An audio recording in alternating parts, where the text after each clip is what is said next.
বাধ্য হয়ে বিয়ে, প্রেম ও বিয়ে নিয়ে অনেক গল্প উঠেছে পর্দায়, কিন্তু এতটা পরস্পর বিরোধী প্রেমিক প্রেমিকার মজার ও সাসপেন্সে ভরা চিত্রনাট্য খুব বেশি দেখা যায়নি, যেমনটা দেখা যাচ্ছে সদ্য মুক্তি পাওয়া জোবানুদ্দিনের বিয়ের গন্ডগোল নাটকে।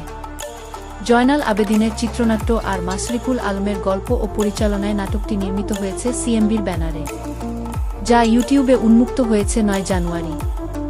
একদিনের মাথায় নাটকটির ভিউ অতিক্রম করেছে ২২ লাখের ঘর, আর মন্তব্যের ঘরে পড়ছে তুমুল করতালি। গল্পটির প্রধান দুই চরিত্র অনিক আর তন্দ্রা। অনিকের মা মনিরা বেগম সাইকো টাইপের, কথায় কথায় আত্মহত্যা করার হুমকি দেন। তাই যখন বন্ধুর মেয়ে তন্দ্রার সঙ্গে অনিকের বিয়ে ঠিক করলেন, তখন প্রেমিকা থাকা সত্ত্বেও অনিকের বলার সাহস হলো না মাকে সে বিয়ে করবে না।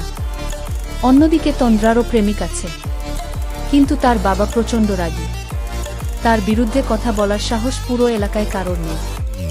আর তন্দ্রা তো ভীতু অনেক, তাই সেও বাধ্য হয়ে বিয়েতে রাজি হলো। এখানে অনিক চরিত্রে দেখা যাচ্ছে ফারহান আহমেদ জোবানকে, আর তন্দ্রা চরিত্রে তানজিম সাইয়ারা তটিনকে। নির্মাতা মাশরিকুল আলম জানান, নাটকটির গল্প তো এখন সবারই জানা, তবে আমরা চেষ্টা করেছি প্রেম আর ঘর পালানোর গল্প নিয়ে একটা ভিন্নমাত্রার গল্প দেখাতে। দর্শকদের প্রশংসা আর ইউটিউব ভিউ দেখে মনে হচ্ছে সেই চেষ্টায় আমরা কিছুটা সফল। বলা উচিত, অন্যদের পাশাপাশি নাটকটির দুই প্রাণ জোভান ও তটিনী নিজ নিজ চরিত্রে অসাধারণ অভিনয় করেছেন।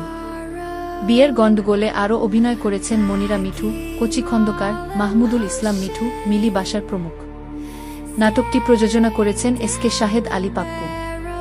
সকল প্রকার বিনোদন আপডেট পেতে আমাদের চ্যানেল সাবস্ক্রাইব করুন।